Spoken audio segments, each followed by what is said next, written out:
to New Rockstars.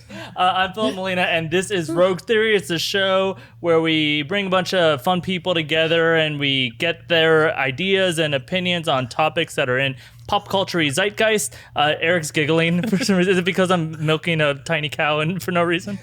No, I'm being milked under the table. Oh my god! And you giggle from that? Rough. Oh man!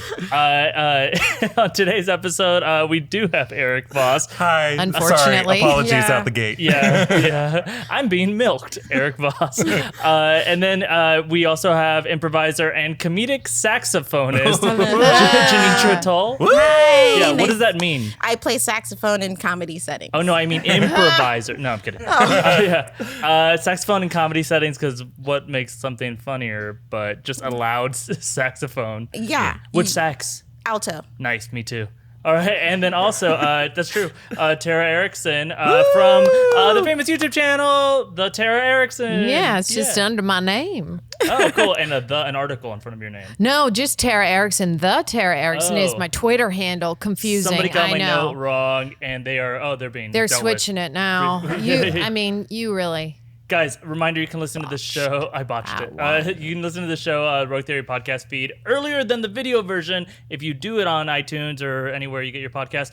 This episode, by the way, this is our post-Comic-Con episode, technically. Yeah. Even though last episode we kind of pretended that we knew what was going to happen at Comic-Con. We had shot it before, so we didn't know. So we're going to talk about all the big stuff from Comic-Con. The biggest stuff, of course, it's mainly the Top Gun news. That's not true. We are going to talk about Top Gun, though. But guys, we're New Rockstars. Hi, nice to meet you. We will be talking about Marvel a lot right now, specifically starting with Phase 4. Oof. Now, the titling of this video may have been clickbaity. I'm not sure if it was, depending on what it is. I can't see Chances it right now. are yes if it's New Rockstars. Okay, great. Yeah. And it may have said something about the death of the MCU. Phase 4 is this crazy tectonic shift across the Marvel Cinematic Universe, and it certainly is going to look nothing like what it looked like before. And we were just talking about this before the show, and we realized it's actually going to break everything we know about superhero movies. So we have some topics about the things that we are no longer going to see in the MCU and how it's shifting to something new. And then we'll kind of see, is the MCU as we knew it dead? Probably not. So first off, let's talk about the superhero genre. Because that's something I'm arguing is over. Even within Marvel, they're not going to make superhero movies anymore. You know what I mean? Yeah, isn't that interesting? They said each director who came out kind of talked about what subgenre their movie would be. Scott Derrickson said Doctor Strange in the Multiverse of Madness, best title of all time, will be a horror movie. It'll be the MCU's first scary film. And that Black Widow seems to be kind of like a Jason Bourne style spy thriller. But this is a trend that we have seen in the MCU for a while now. It's interesting how, unlike other superhero movies, they don't tend to call each other Iron Man or Captain America unless it's in this tongue-in-cheek way. They refer to each other as Tony, as Sam, Steve, Clint, or nicknames, Point Break, Lebowski, Right. It's all kind of done in this grounded, kind of chill, funny way. But in a way, they've almost kind of turned away from the traditional hero in a cape trope. And all of their, everything they have is armor or a utility suit as opposed to just something you wear for theatrics. Or if it is something you wear for theatrics, there's a purpose behind that. As we saw in Spider-Man Far From Home, Clinton Beck's wardrobe was theatrical and that of an actor, but there was an agenda behind that. So it seems like Phase 4 is doubling down on that trend. And now we're moving away from this whole idea of superhero origin stories. With the concept of, my dad was not good to me, and so I became a billionaire superhero. Orphan overcomes all odds. Usually goes to somewhere near Tibet and finds new powers. And it's an old story now, right? An orphan finds some way. It's what is it? Dog bites man isn't news, but man bites dog. So man bites orphan would be great news now. Phase but 4. They need to find these shifts, and I think that's definitely what they're doing. What do you guys think? Well, I was just going to say, it sounds like it's something that's going to be more grounded and something that a person could actually get to being an Avenger from the path that they took. If they're talking about, because I heard that the Widow movie is going to kind of reference their Budapest adventure that happened. So it's as opposed to like, I got bit by a spider and I kind of got to figure it out. I got bit by a Black Widow and I'm dead. Yeah, it's more of like, this is how I became who I am realistically in this universe.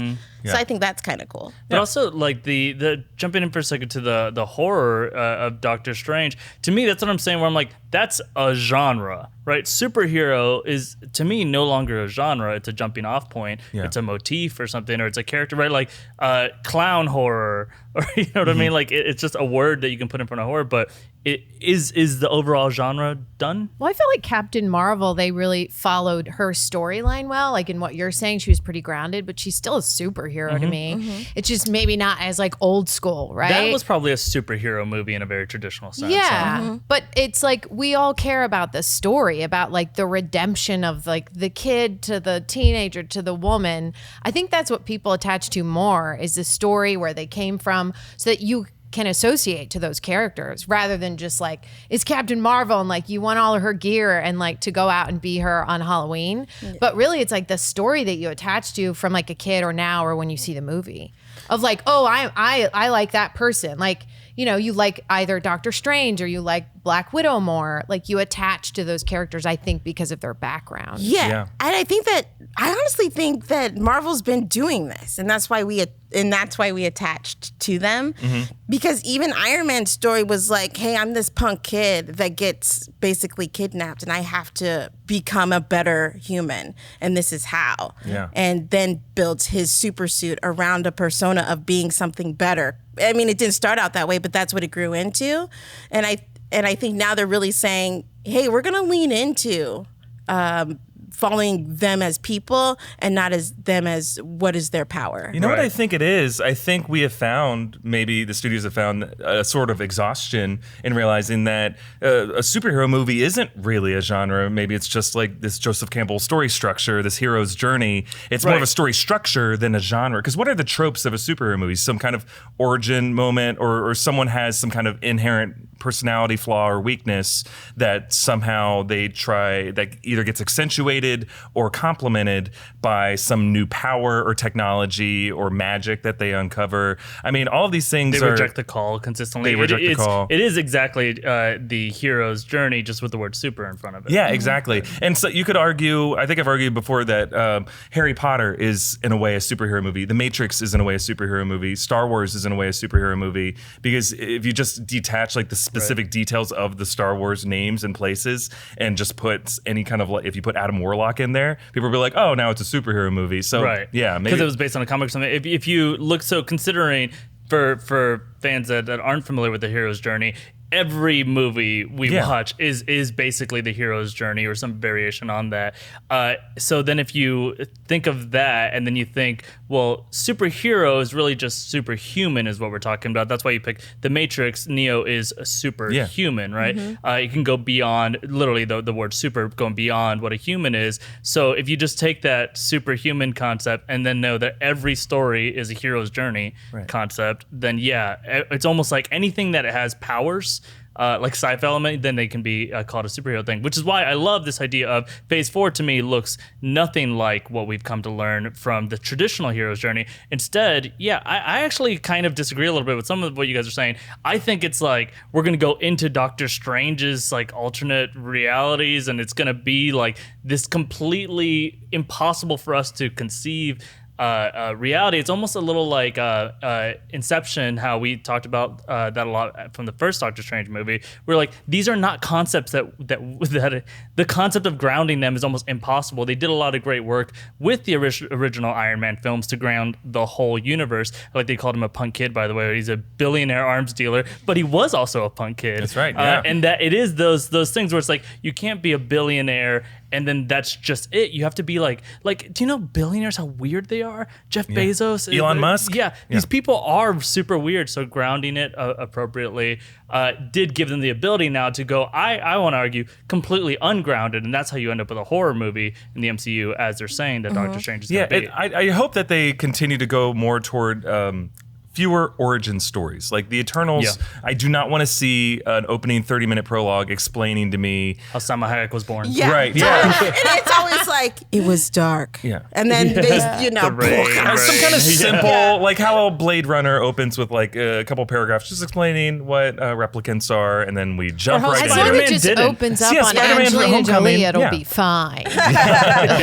They'll be great. So with Eternals, with Shang-Chi, I would love it if they did the same thing that they did with Spider-Man Homecoming. Even though Spider-Man's the most famous superhero, everyone knows who he is and what his origin story is. I don't think we need that much. Captain Marvel, I think, had a really good structure where we just jumped in with her with this Star Force elite commando team, and the movie becomes about her discovering what her origin was, but that wasn't structurally what we had to sit through for the first 40 minutes of the movie. Quick question. Shang-Chi, that's the new, is that going to be a part of Eternals, or is that It's going to be its own separate? yeah, it's its own separate And that's thing. supposed to be more of like a kung fu style movie, Yeah. right? Yeah, like a martial I'm arts movie for it. Yes. And I just wanted to make sure that I was for the right let everyone thing. know. It's going to be a martial arts kung fu note. movie that has that still has this weird 10 Rings MCU connected. Like the 10 Rings have shown up in several MCU movies. They were in the first Iron Man. They were weirdly in Ant-Man. They were one of the like arms dealers who were meeting to try to get this technology. They showed up. They were connected to the Mandarin in Iron Man 3. Like The false Mandarin. they were there the whole time. And some people have said that they're an even bigger threat than like Hydra might have been or Thanos might have been. But I don't know about that. But like, well, they're not going to go like, it's not as bad as Hydra. You know, Right, like yeah. they're not going to go backward. sure, yeah. But it seems like that's going to be its own separate story that is also weirdly interconnected to the rest of the universe. Sure. So I wanna bring up, we can go off of Shang-Chi here, the idea that it is going to be this kung fu film that is just going to happen to be a Marvel movie. We are kind of all like putting aside the fact that Iron Fist happened. Yeah. Right. And, there's a few little redeeming qualities in that show, but overall, not a great show. But I do want to talk about this next part of the death of the MCU. My voice would not sustain being gravelly for even 1 second. And that's the death of the previous distinction between the films and the TV shows. Because Iron Fist, Marvel stamp on it real big on Netflix. Even Agents of S.H.I.E.L.D., which technically was part of the MCU, still kind of started to veer off on its own thing, even though they were reacting. But now, on the Phase 4 timeline, big screen, bam, right there is WandaVision, right? And Falcon and Winter Soldier. They clearly are elevating these things to be on the same pars or as the movies. So I want to talk about, is this good? Are we talking about doing TV shows and just like pretending they're really important? Are they instead actually not going to be anything like a TV show before, be more like a 6-hour movie? What do we think? How are they, if they are breaking down this barrier, what does that mean for the content? I mean, I would love if there was a different structure and variety for each show, depending on what we want. Like, if WandaVision truly is going to be a preamble or a pre-show setting up Doctor Strange in the Multiverse of Madness, then yeah, maybe like a 4-episode miniseries. But something like, a Falcon and Winter Soldier, I could see that being a serialized. I could see 100 episodes of that. Marvel What If, like 1 million episodes of that. So some of these could be more open-ended things. Some of them, maybe we only do 1 season and we're done with it. Right, which would make a lot of sense.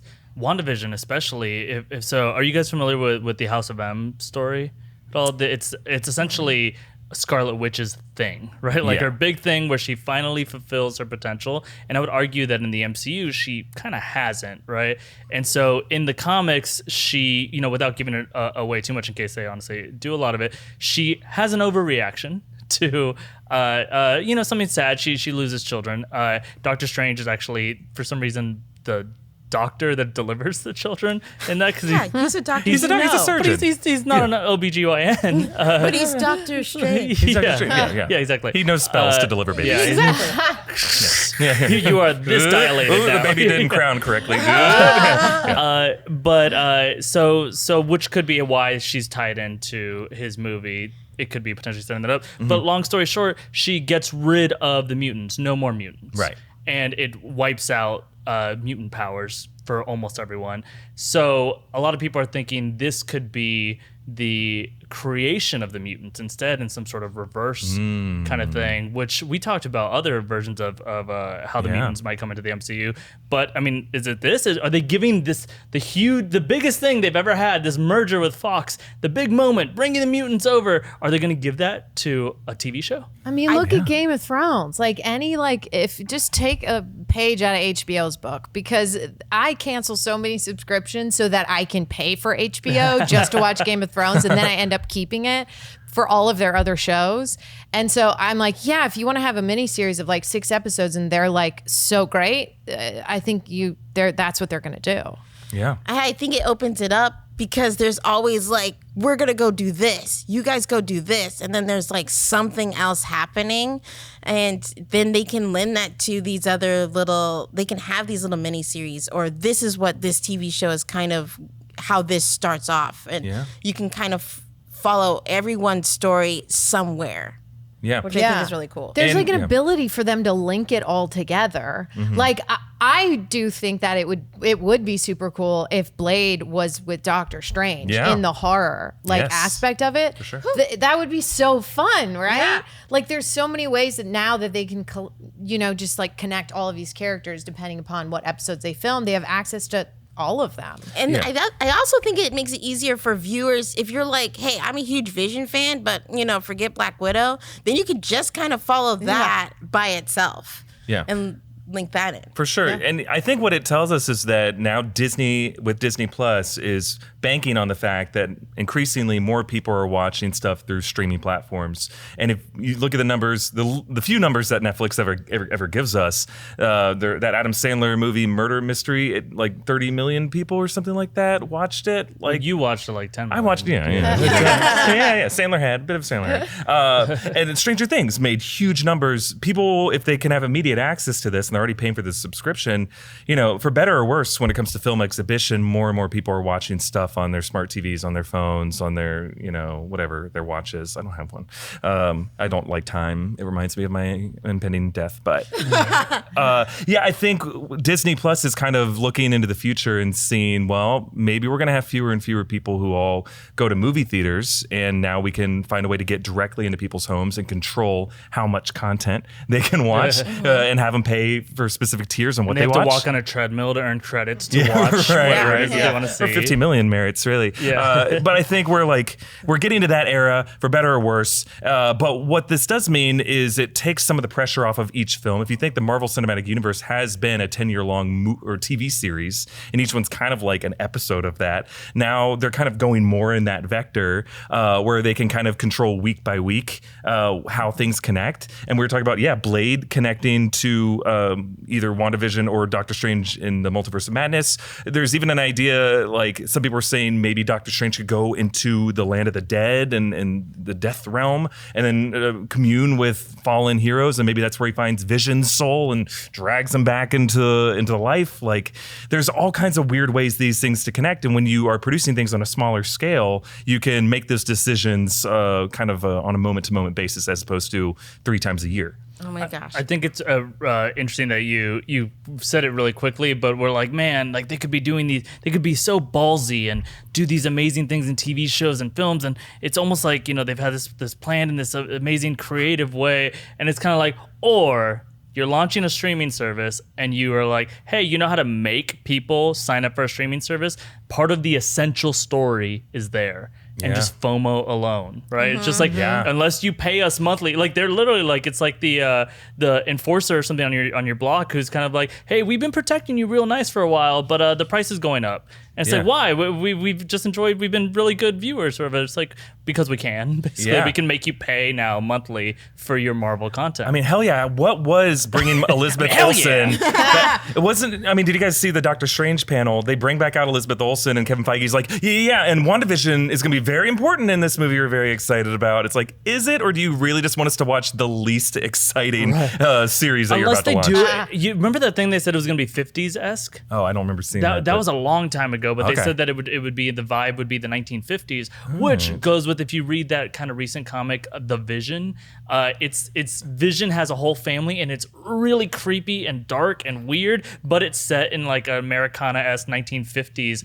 reality. I wonder if he's going to do that with Scarlet switch somehow if they do Yeah. bring Vision back in some way. Interesting. I mean, I'm not be cool. 100% on this, but they were. I feel like they were also talking about bringing back Captain America's girlfriend.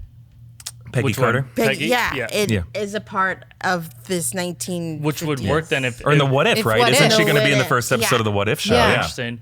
But so I want to kind of pivot for a second to just one more thing about, we kind of touched on it, but I want to narrow in and pop it off, is the idea that, somebody say gross. How do you go? What do you want to do again? Yeah, I forgot where I was going with it. No, it's the idea that if there's one more thing that's dying, we kind of touched on it, but let's just go specific, the death of the concept of a superhero. And I'm going to go through what you guys have brought up a couple of times now, and that's Blade. Right, like obviously we had Wesley Snipes as Blade, and then they arrested him for tax evasion, and he wasn't allowed to return to the MCU. Or there wasn't one then. But is this why are they crumbling these things? Because outside of the Avengers, the heroes do get kind of weird, and they're anti-heroes and they're part vampire and stuff. Or what do you guys just think about this idea of Shang-Chi and all these characters? Like, is the concept of a superhero, is that dead? Just the way, not the genre, but rather the type of person. You're bringing up kind of both DC and Marvel in the comics went through this phase. In the early 90s, we saw the death of Superman. And that's kind of the conversation we were having. Like, are people tired of just seeing Boy Scouts go off and fight some other kind of metaphor for some country we're at war with? And then in the mid-2000s, in the Civil War storyline, we saw the death of Captain America. And some people saw that as like, does that mean the death of American values and American goodness? Because we were in the middle of like this war overseas. And I think, we might be going through a similar thing in the cinematic universe. Like we're done with these kind of stories. We want to see people become more anti-heroes.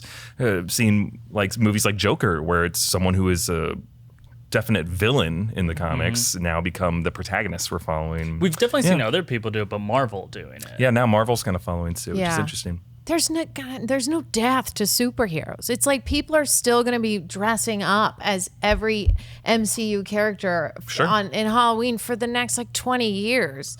I just don't think. I think sure, they maybe change it a little bit, maybe open them up, seem more human. But then I just think that the audience is looking for that anyway. I know that you want Yeah, like I a would classic agree. superhero, but you kind of also want like, I want to be able to relate to you a little bit more. Like, I didn't fall into weird sand and get powers. Like, Right, like I'm where's just a billionaire. Yeah. Marvel's kind of following the human zeitgeist. I feel like I'm using that in a weird way. You can use Where- zeitgeist, however. you Great. want. Yeah, it means whatever you want it to It's mean. like a pause. So Yeah. when we're in this zeitgeist, You were We're zeitgeist. here to Dave. support you.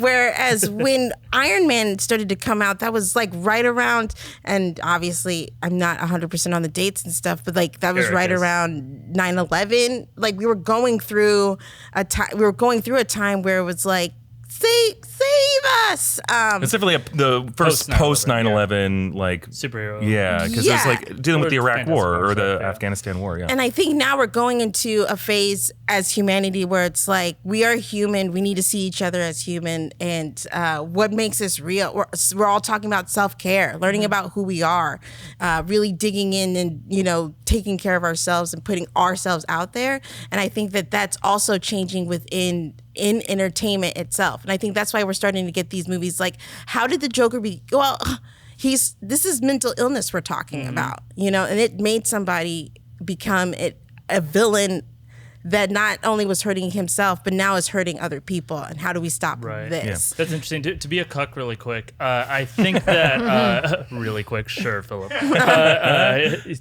Lived your whole life this way. I think that there is a moment happening in the zeitgeist of what it means to be a person and personhood, right? Sure. Apparently, it's a corporation as a person, but aside from that, it's like the spectrum of what a person is. I mean, I am straight up talking like whether or not you're cisgendered or whatnot, or honestly the immigration issues, right? Of like, are you treating these people like people rather than contraband or something, and just all these definitions of these are people. Earlier we were saying that superhuman, well, the human part is the important part. Maybe they're breaking down, well, then what is human? Let's make it reflective of everything. Hence, Shang-Chi, hence Salma Hayek being the leader of the Eternals, right? Like, it sounds like, oh, well, they're just squeezing in diversity. You know, we're going to talk about Thor later. Obviously, a lot of people are thinking that there too. But also, it could just be like, or they're being very reflective of culture and just be like, you know what? Every person, whether or not you agree with their politics or what they define themselves as, they should be able to find themselves in the MCU somewhere. Yeah. Because they exist in the real world. It's just reflecting the world as it is. Exactly. And you know what? We're using the term death because people understand what death is, but like you can also look at death as transformation, you know, or transition. It's either through reincarnation or through literally scientifically when you die, your body's nutrients go into the soil. Well, and you won't people die. eat you as flowers. And I will never die. You will never die. If I wear a watch, I will. If we look at it that way, this is a natural cycle. It's like what we learned in Thor Ragnarok, right? Like it's the end of something, but it's also the transformation into the best version of Thor that we've seen in the MCU. So that's a natural point. And we're getting back to the hero's journey, right? Like death is a critical part of the life cycle for every character. And it's that kind of resurrection on the other side of that transformation that defines who they are. So if you can look at phase 4, it's kind of the transformation, the resurrection. We saw one life cycle and Ragnarok has occurred. And now there's going to be using the nutrients and the elements and the materials of what we've seen. We're going to synthesize something even better on the other side of it. I feel like like in the Joker trailer, when you see him with his mom and she's sick and she's going to die, that sort of transforms him into this character where you do find him going up to the Wayne house and he gets pushed away and falls over. And that's that's the moment where you're like, oh, you chose this path because of all these things that led up to this moment where now you are the Joker. Mm-hmm. And that moment in the trailer is scary, but also really redemptive. Like when you see it and the music and he's like on the stairs, it's so cool. And I just think following just that storyline and me watching that trailer, I'm like, that's real. Yeah. That's like real life. Like people have sick parents and they have to like go through really hard things.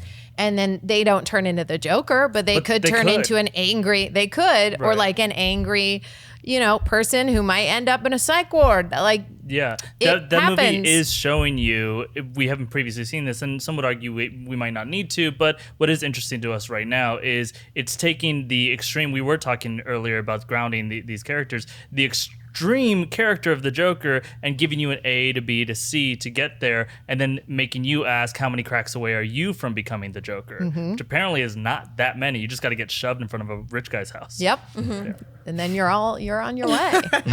Guys, we got to take a quick break to thank the sponsors that bring this show to us. Rogue Theory is paid for by the things that I talk about next. New Rockstars Rogue Theory is brought to you by some very nice sponsors. Did you spend a little too much going to Comic-Con this year? Or maybe on that sick Jon Snow cosplay that had to have fake fur, but it had to be super realistic, and that cost a lot of money too? Is this just me I'm talking about? Probably. But maybe you, like me, have really high credit card bills right now, and that high interest rate is really bumming you out bad. So what do? You get a credit card consolidation loan from Lightstream with rates as low as 5.95% APR with autopay. The application is super simple, there are no fees, and you can get money in your account as soon as the day you apply.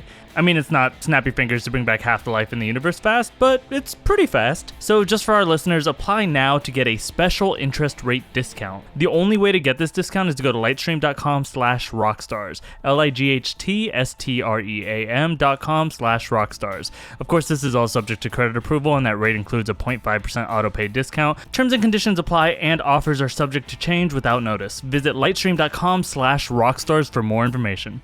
All right, back to it. Thanks so much to those sponsors. Guys, Thor, Love and Thunder. We got to talk about it. Now, you designed the logo, correct? I did. Yeah. Yeah. Word art. What? Yeah. Went into paint. Yep. They're pretty good gradients for paint. Yeah. Hey, it's underused. It's an underused art. Yes, it is. We've been talking about these redefining of superheroes, and maybe what if the concept of the superhero is changing or dying in some way, what's replacing it. Taking one of the core Avengers and now replacing the mantle, at least, of Thor with Natalie Portman's character, Jane Foster. That is something that's happened in the comics, but what does it mean that that's happening in the MCU? And just how do we even think they're going to do it? I don't know that I'm a fan. Okay. Elaborate. How so? We'll put that note down. You're I've said down for my Kung Fu, piece. and then Yeah. not down for that. Go ahead. Sure. Elaborate. Oh, well, okay. First of all, I have not read the comics, so I didn't know that this is something that also happened inside of the comics. Okay, so that It's makes pretty me, recent too, like Very recent, yeah. relatively, yeah. okay, like Black Panther style, where they just we're reviving the movie. Now we're gonna have a series kind of thing. It was or Jason before? Aaron's he was a longtime artist for it, but it was in the past 5 or 6 years that they told this side story involving Original Sin and the mighty Thor. Thor dropped his hammer because of something Nick Fury whispered in his ear, messed it with his head, dropped it, and then an unknown female character picks it up, becomes Lady Thor, kicks a bunch of ass, and we find out it's Jane Foster who has breast cancer.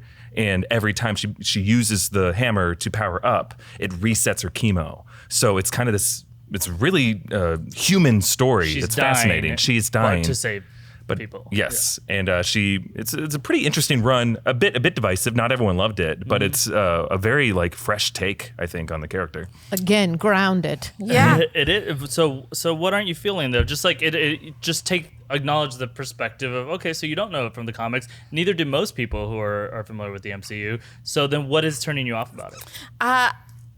I guess my problem with it is that her character has been separated from. She was in the first movie. She was like a little bit maybe or referenced, I think, in the second movie. she was part of the second She's movie. in the second one. That's the one where her blood goes up. But her just nose. referenced in the yeah. third. And She's just been referenced like, ever since then. Yeah. It feels very far removed to then bring her back in.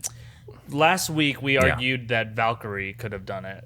Right, that character feels very fresh, and if there was going to be a female Thor, there's somebody who seemed worthy, certainly, with Tessa Thompson's character. But yeah, it does. Honestly, it's the Natalie Portman drama, right? Didn't she hate being in the MCU? Yeah. She just, as an actress, she's one of my favorite actresses. Just seemed one of like your best someone who was friends. done with the MCU. Yeah, we're best friends. She'll never calling die me right either. now. Yeah. But yeah, she kind of seemed like she was done with the MCU, and if like I might feel a bit different if they brought in a different actress to play Jane Foster. Yeah. And I don't have a problem with Jane Foster being Thor. I guess I don't really have it with Natalie Portman being a Thor. I kind of feel similar in that the way it was presented, it almost felt like an apology for the past Thor movies, where no one like. Thor has never been more popular than he was after Ragnarok and during the Infinity War and Endgame movies. Why are we now like apologizing? It's fine if like we want to make a movie where both he and Jane Foster can both be Thor and it's like this awesome rom-com. I'm down for that. But the way it seemed like, Taika Waititi got down on one knee, he handed this thing to this Hollywood A-lister, and now she's the queen of the MCU. Well, and the way you just made it seem like she held the hammer is not actually how she held it. Is it very much? She's like. Yeah, grimacing. Yeah. It feels like she doesn't want to do it. It seems like it does this Kind of, storyline a maybe. disservice potentially Sure. by giving it so much of a spotlight, so much attention. Listen, have you guys taken Natalie Portman's master class? In what? Whittling? Master class, okay? The Masterclass series. Yeah. Is Where it Natalie a Portman master shows you class how for to break master up with your cleanse? boyfriend or whatever. I'm not Yeah. even kidding. It's on She YouTube all walks the time. around the for room real? and she's like, this is how you experience it. She's Put like, your "Look at face this to the room." camera and really feel it, And so I'm like, yeah, all right. She's like, look for props that you can break. that you can, yeah. She legitimately says that. The prop master's like, don't do this, please. Yeah. Yeah, she'll be able to get a lot for the next master class out of this for sure. If she's got cancer and she's got to be, Acting. Lady Thor, save the world. I have the highest of hopes for this movie. I think Taika Waititi did a great job, and I think he understands what's good about this, what I think is a really good Jason Aaron comic series. And this is what I hope for the movie, that they are able to elevate Natalie Portman in a way that doesn't throw down or knock down Chris Hemsworth Thor, just because we've already seen that. We saw him get knocked down in Endgame and Infinity War and in Ragnarok. So like, let's have that be a true like team movie again and see their relationship unfold as they both like trade off the powers of Thor. Maybe she does have cancer. They want to bring that in. Maybe he decides out of an act of love and thunder, hand off Mjolnir to her. So it's like a choice rather than like he's depowered, because that's just going to piss off the haters if they do it that way. Maybe. You might not know this. Chris Hemsworth is not going to be in it. Wait, what? No, I'm totally kidding. Of course he is. Is he he's okay? everything. He gained a lot of weight. Yeah. He's gonna check on it. we No, of finally course got he's going to be in it. I'm thinking we're kidding ourselves if we even think that he's not going to be still the star of the movie. Like, just It because is his Natalie name Portman, in the title. Yeah. Well, is it? hers. Yeah, exactly. We don't really know who's Thor.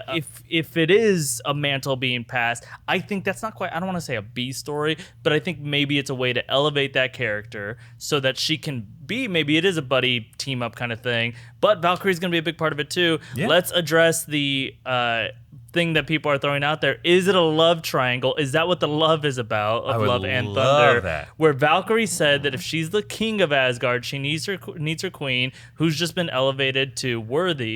Jane Foster, who is still crushing on Jane Foster. Thor is Oh, so it's like Valkyrie and both Thor And Jane. crushing on Jane. Jane potentially. Yeah. Yeah, Oh, Valkyrie's gonna win. She's For got sure. to. She's Well, it got depends. wings. Which body does Chris Hemsworth have? Yeah, I would love that. A lot of people have been shipping Captain Marvel and Valkyrie. That they've had some social media posts, some love back and forth. That'd be great. I would love Captain Marvel to show up in this story, just because there was that fun chemistry between her and Thor in Endgame. Oh, right. I want them to have sweet babies. Yeah, Valkyrie's making around and I'm for it. Yeah, I'm game. yeah. Yeah. So you're down. Do you guys think it'll be that? It'll be a love triangle?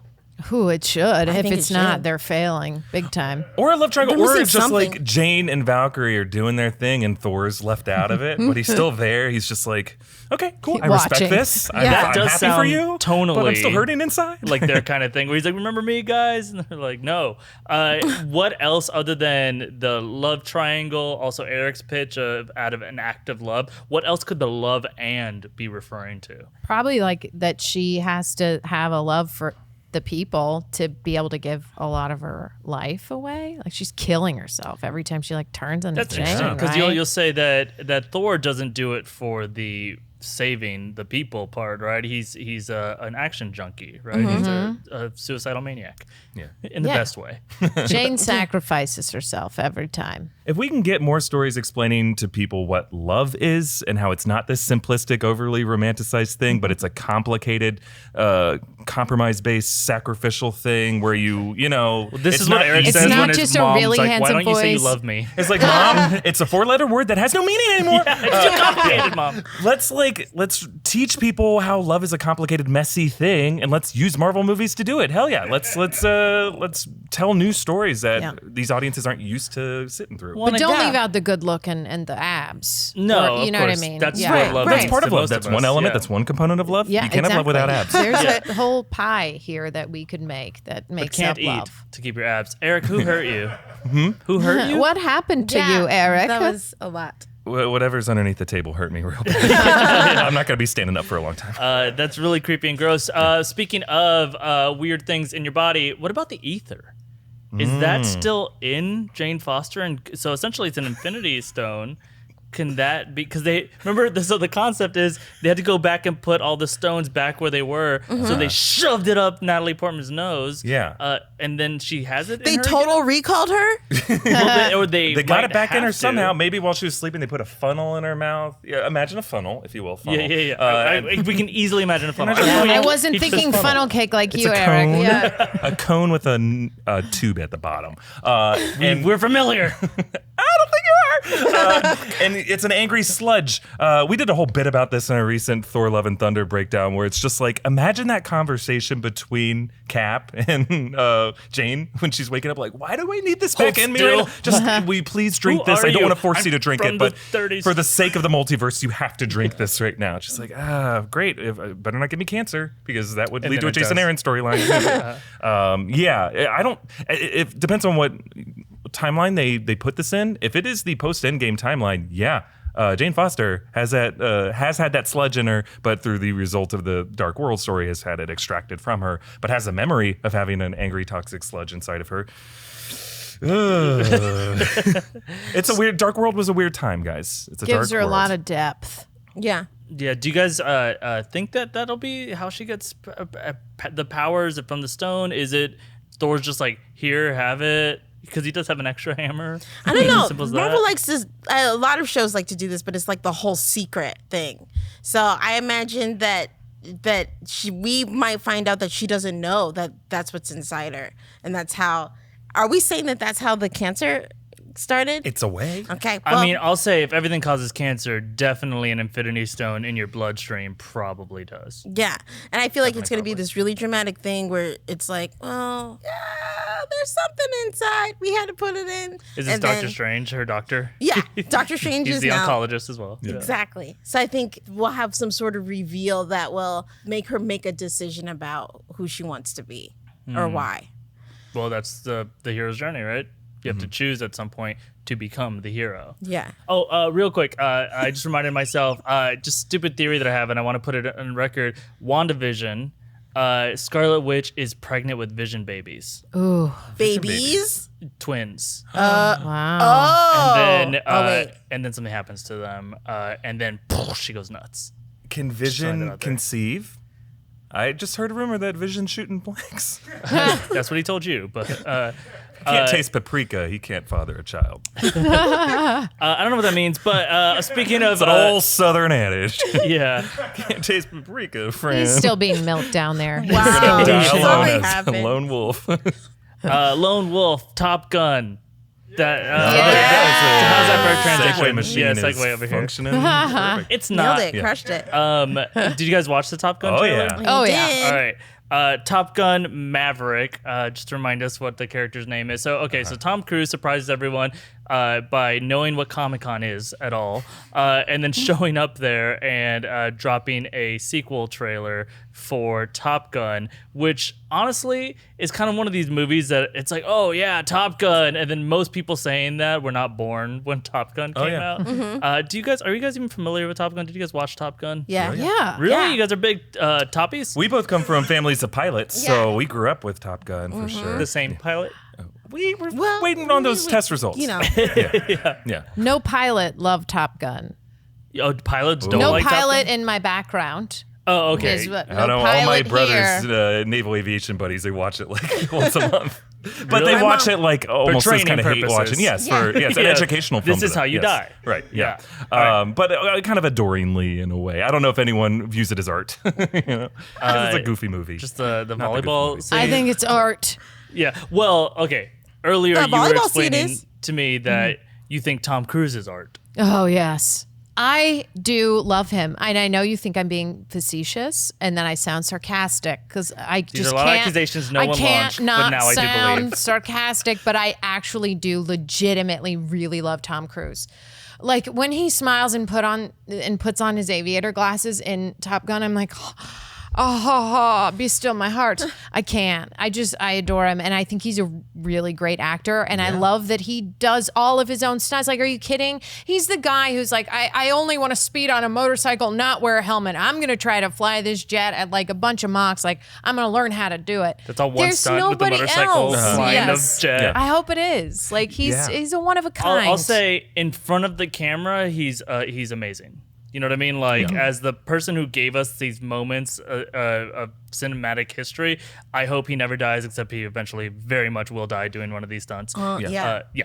You got to give the gonna guy crow. credit. Like he's kind of like a classic old school Hollywood showman, the way Buster Keaton was, the way Jackie Chan has been in his career. Like I do my own stunts. I'm going to train myself how to do it. We're going to rehearse it a ton of times. I might injure myself, but like there is kind of a death wish that we all have when we go see these movies. Like, is he going to hurt himself with this one? I like how our and it makes death it more wish entertaining. is Tom Cruise potentially dying. Well, he's kind of like the Evil Knievel of Hollywood right now, Oh, right? yeah, I like that we all comparison. saw that Wasn't horrific there injury. going to be an Evil Knievel biopic, and it was potentially going to star him at one point, I think. And then he's going to do all of his own stunts for Yeah. it. Exactly. He's going to man. recreate it, no CGI. I don't know. I'm pumped for this Top Gun movie. All right, I'll watch so, it. Okay, so Yeah, about take this my Top money. Gun movie, it's hard to understand how it's going to land in our zeitgeist, but I think that it's potentially setting itself up to be another Kingdom of the Crystal Skull. You know what I mean? Where it's like you're taking this semi-beloved franchise from the 80s, bringing it back way later and not rebooting it, saying this old man is the only person that can still play this role. And you also have Miles Teller in there, who is potentially going to play that Shia LaBeouf kind of role of, hey, I'm Junior or whatever it is. Swinging with monkeys. Yeah, exactly. That swinging with monkeys role. In greaser gear. Yeah. So how do we take the lessons learned from Kingdom of Crystal Skull and not repeat those mistakes on Top Gun Maverick? Miles is supposed to be like, it's like Goose Jr., right? Right. So maybe he dies real quick. Yeah. Wait. He jumps in the fridge, gets nuked, and does not survive. Yeah. He's just like a parachuter and just goes in power lines. That's Deadpool, damn it. Look, this is one of those things where it's kind of like Kingdom of Crystal Skull, where people are like, is this movie necessary? Is any movie necessary? Whatever. It's, it's the director's great. This is the guy who's been doing all the Mission Impossible movies, Chris McQuarrie. He's a great writer-director. He did The Usual Suspects. Well, and Tom Cruise loves working with him and brings him on to basically any project he does now as a Chris McQuarrie project. It'll be fun. I love that the trailer opened with like Ed Harris just being like, look, in any other military career, you would not still be flying jets. Yeah. Tom It does not make Cruise. sense. Yeah. He's like, this is Yeah, they not kept a calling him part of Tom. script. This was really an intervention, and then they Yeah. put cameras on You set. should so. not be doing this anymore. You refuse to give it up. The only way you can have a serious conversation with Tom Cruise is by convincing him to do a movie and hoping he gets a meta exactly. message from it. I think the only way this movie is going to work is if what's been successful in the past is if they introduce it and then kind of let go of the old guard and then kind of let it take its own thing. Whereas with Kingdom of the Crystal Skull, it was very much like, no, we're going to keep it the same way that it's been. So there really was no handoff. Even though they faked the whole hat thing Right. he put on, and he was like, no, give me my hat back. It's kind of got to be like, Improvised. They had to change the whole script because he refused to give him the hat. see? Yeah. And whether it's a bit or not, I believe it. And It's a rogue theory. yeah, I mean, they're just going to have to hand over the jet. The keys to the jet. Yeah, they've Throw got to someone give the over keys. the. Are there they- keys to a jet? Do you have like an ignition Listen, key? they're going to have somebody else push the ladder up to the wing so that he can climb it. You know what I mean? Like, that's just what's going to have to happen. I did know what you mean until you said the ladder thing, but otherwise. And to get into the jets. You mean the ladder, the most recent thing? The ladder point. Yeah, Oh, the the ladder ladder point. I just wonder why that person had to get fired and they had to get a new person. They got to hand over, all right? It's about handing over that mantle of like, I'm the Maverick ladder was guy. like, I need my own ladder guy. Time I retire. Here's so my hat. they've got to hand over the Pops, ladder. I'm not ready to do a Did you ladder. push a ladder? I'm pushing step stools over You here. were born ready, kid. Just a little fact to kind of maybe blow you away. We're talking about Kingdom of Crystal Skull as like, this big failure. 78% on Rotten Tomatoes. Do you know what Top Gun has on Rotten Tomatoes? 78%. 56. Oh, I knew it. Weird. You do Jerks. know Yes. too much about Tom Cruise. It's a movie people remember. Maybe you don't want to rewatch it that recently. Yeah, I mean, well, What was it? You were the off-screen producer saying they used the same Kenny Loggins song 3 times in Yes, the movie? they do. It's remember for having this great contract, soundtrack, Oh, right. great Yes. contract with Tom Cruise, and a contract for a movie that reuses the same song, but that's not the volleyball song. That's a different Kenny Loggins song. Right. Just but it was also Playing with the Kenny Boys Loggins. is different. the end of the trailer where they go into the Top Gun theme on piano, and it's like, are you kidding me? We're 5 years too late on that thing of the Jurassic Park and the Jurassic piano. Ghostbusters. Yeah. Ghostbusters. But it and is the kind of a piano. nice throwback. Yeah. It confuses me now. It makes me think it's a horror movie or something. Might be a little Halloween. bit. Did you guys forget Jennifer Connelly's in this? Because I mean, she's gonna save it. She's so hot Is and she gonna be beautiful in and so Top Gun good. too? Yeah. She's his my love interest. eyebrow role model. And That took a last second turn that I did not expect. But Jennifer Connelly, come groom us. Guys, rogue questions. We end every episode with some real hard hitting questions. And if you get them wrong, you're not invited back. Even though these are opinion based questions. I'm gonna you can still specifically get them them all wrong. Go wrong. and Wow. come Did you- back. Did you have that good of a time? Yeah. Great. Scarier trailer. It Chapter 2 or Cats? Cats. Cats. Yeah. Yeah. I mean, they're both funny and scary in a way, but man, I'll never get that image of James Corden or just belly bumping somebody. Yeah, weirdly Just erotic. kill You're it, right. Yeah. All right. Philip's card is upside down. He's insane. He's not reading anything. Oh my God. The newest trailer for Westworld Season 3 shows a new world set during World War II. Oh, yeah. Oh, that's really cool. Yeah. I'm reading this up to down to stuff. Would you rather be in the Old West, feudal Japan, or World War II Europe? Old West, because you feel a little bit more okay being a black hat or a white hat, whereas in World War II, there's only one side you to should be play on. on. Yeah. Yikes, yeah. You can pick which Japanese. allies. Italians. Well, I like Western riding, specifically on quarter horses, so I'll go with the Western part of What it. is a quarter horse? It's a specific breed of horse, Philip. Is it a 25th? It's the horse that you put a quarter in and then you ride in the mall. Yeah. Quarter horse. Oh, yeah. They eat quarters. Yeah. I'm gonna say feudal Japan. Why? Because of the type of weaponry. They do have the best weaponry. Sure. Guns. The actor cast as Shang-Chi is in the upcoming Marvel movie. So this is true if you guys saw this. He had tweeted to Marvel 8 months ago about being cast. He's like, hey, you guys want to cast me? Or it said like, Marvel, let's talk or something. And then he got it. They did cast him. Yeah. right Oh my away. Yeah. I feel like that's what's happening now. What role should each of you start tweet begging for? Obviously, Eric in the Christmas Story. Yeah. And they do have Peter Billingsley in the MCU now. He's a producer. Reva is too, William yeah. Reva. Yeah, and he's a producer on the first Iron Man. Let's see. What's the name of Mojo? It could be Mojo. Oh my God, it's uncanny. This doesn't make good TV. I saw there was a female pilot in the new Top Gun, and I was like, what? Yeah. I want to audition for that. I would have tweeted that and said, make me that pilot. Yeah, that would have been very, very cool. Wesley Snipes congratulated Mahershala Ali on being. Oh man, but you know he didn't really mean it because he wanted to play Blade. Congratulations. He wanted to come back and play He Blade. did wanna play And he's it, like, yeah. "Look, I haven't aged," and like, pay your taxes. Congratulated him on being cast as Blade before telling angry fans to chillax with a lot of A's and a lot of X's.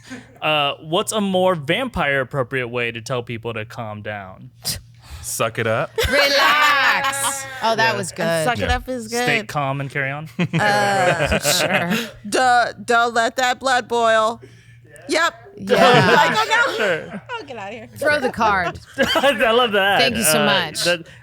And you can say it to a vampire to come Uh-huh. throw the Throw the card. card. The trailer for the Zombieland sequel came out this week, and it shows the characters playing Twister in an abandoned White House. Where would you want to explore in the post-apocalyptic world? Oh. Ooh, a theme park like Disneyland. Ooh, creepy. then you, like, Have you seen ride those rides, abandoned but- Disneylands, like Yeah. or they're not Disney, but just abandoned theme parks, and they're Terrifying. overrun with weeds, and raccoons are operating the rides now. Have you seen that? That's what they already do. You know do. that? Have you Yeah. heard about that? This is terrifying. What else you guys got? Like one of those old like refineries or like a distillery that has like something that has huge tanks and a lot of space that you have to like run through. Why? Because of the weapons they have there. Because of the weapons. Because of the weaponry. You never get to see anything like that. Unless you work there. And Eric, my house maybe? Your house would be You've fun. never been? Never been. Heard great things. I don't know, like LA, the city of Los Angeles. It'd be nice just Pacific to have empty Palisades. streets. Yeah.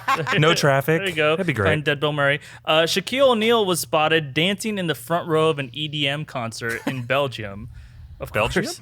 Yeah. What's the worst person to be behind at a concert? Oh, Shaquille man. O'Neal. Yeah.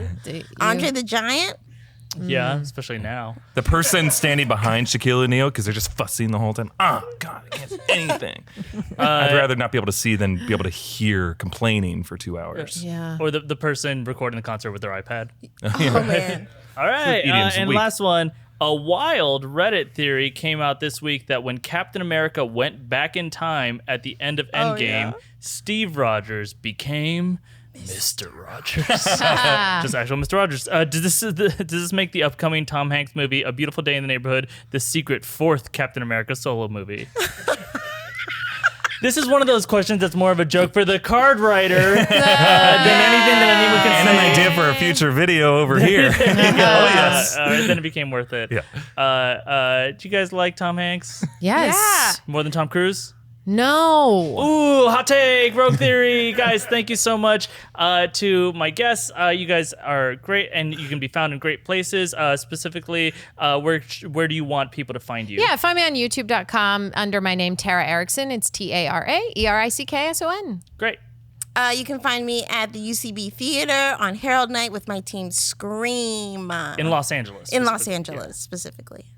And you know where to find me. You can find me. Yeah. What do we got coming this week? Oh, yeah, we got some interesting takes. We're still unpacking all the Comic-Con stuff. It should be on the channel already, this look at the horror influences of Doctor Strange in the Multiverse of Madness. To me, the most interesting panel about you guys was the Endgame screenwriters panel. Marcus and McFeely gave us a sneak peek at all the deleted scenes and ideas that were rejected. They had some of the craziest ideas for both Infinity War. Decap Cap was one. We already did a video about that. There's another one about Thanos' trial that you'll be able to see soon. Just more stuff coming out of Comic-Con. And we know that the Endgame release on DVD, Blu-ray will be coming out in a couple weeks, and hopefully some more trailers for stuff that we didn't get to see at Comic-Con. All right, guys, don't forget to subscribe to Rogue Theory on the podcast feed so you can get it earlier than the YouTube channel. I'm Filup Molina. I never say my name at the beginning every time. I'm ashamed because it's spelled stupid. You can also follow me on Twitter and Instagram. And Rockstars, thank you guys so much.